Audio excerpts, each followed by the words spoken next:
doing sets for The Tonight Show, which made careers. Like back then, Stephen Wright got on Tonight Show, Richard Jenney. These guys got on The Tonight Show and it made their careers. Everybody knew them from The Tonight Show. But there was guys like you and me that were stuck in this, we were wild kids. Right. And we were like early 20s, and we were like, that's not what I think about. Right. And I remember there was a guy that I worked with at Nick's Comedy Stop, and he was telling me this, you gotta clean it up, you gotta stop saying fuck, you gotta do this. I go, but my favorite comics are like Dice Clay, and he goes, so you're not Dice Clay. I go, well, Dice Clay wasn't Dice Clay until he became Dice Clay. Like, that's what I want to do. I don't want to do what you're doing. Yeah. Like, get it in your fucking head. That's not what I want to do. And he's like, well, you gotta work shit rooms. And I'm like, okay, well, that's what I have to do then. Because this is the comedy I want to do. I wanted to do comedy like Kinnison and Hicks.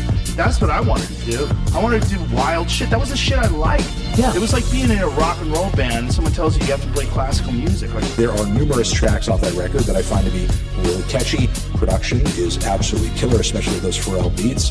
And Pusha T is handling one of my favorite lyricists of all time. I find his double entendres and wordplay to be really creative. I love his quality over quantity approach when it comes to delivery and writing. And yeah, I just think he's one of the best out there, even if his topical focus sometimes does tend to be kind of limited. It's probably not even going to make my top 10, if I'm being completely honest, because there are other records as far as their conceptuality, their general artistry, what they're going for, what they're achieving, what they're succeeding at doing, the overall album experience and flow from track to track to track on the record, just had a larger impact on me emotionally, even if I don't find myself playing those records from front to back as often. Maybe even for the things that I work on, I don't have a set way that I do anything. I come to every project blank.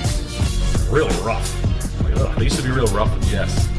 At like Brimfield, like rich women would be like really snobby to Jess. They would be sweetie to me, and then they'd be like kind of bitchy to Jess. And Jess would be like, hey bitch! Why don't you walk the fuck back here before I put some shit in those control top panties of yours? How would I put shit in your control top panties? I don't know, stick this fucking buck knife in your kidneys? Like that's your wife? Like, it's fine, it's a bit. It's our thing, it's like domestic violence is cool, she's fine.